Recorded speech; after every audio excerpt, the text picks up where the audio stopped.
ಬಂದೆ ಕೆಲಸ ಮಾಡಕ್ಕೆ, ನಿಮ್ ಇಷ್ಟ ಬಂದಂಗಿರಕ್ಕೆ ನೀನ್ ತವ್ರ ಮನೆ ಅಲ್ಲ. ನಿಮ್ ಇಷ್ಟ ಬಂದಂಗ ಅಧಿಕಾರ ಚಲಾಯಿಸಕ್ಕೆ ಇದು ನಿಮ್ ತವ್ರ ಮನೇನು ಏನಲ್ಲ. ಇಬ್ರು ಸೊಸೆದಿವೆ.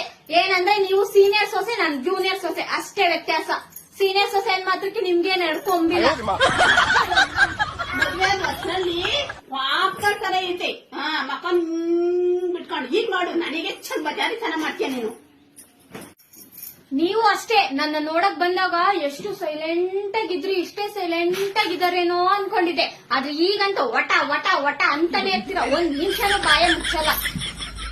ಅಯ್ಯೋ ಅಯ್ಯೋ ಅಯ್ಯೋ ಅಯ್ಯೋ ಅಯ್ಯೋ 9 ತಿಂಗಳು ಹೊಟ್ಟೆ ಇಟ್ಕೊಂಡು ಕಷ್ಟಪಟ್ಟು ಎತ್ಕೊಂಡು ನನ್ನ ಮಗನ ಸಾಕಿಬಿಟ್ಟು ನಿನ್ನೋದು ಸೂರ್ಪನ್ನಕ್ಕಿ ಸೊಸೆ ತಂದುಬಿಟ್ನಲ್ಲಪ್ಪ. ನಾನು ನೋಡ್ಕೋಬೇಕು. ನಿಮ್ದೆಲ್ಲ ತಪ್ಪು ನಂದು.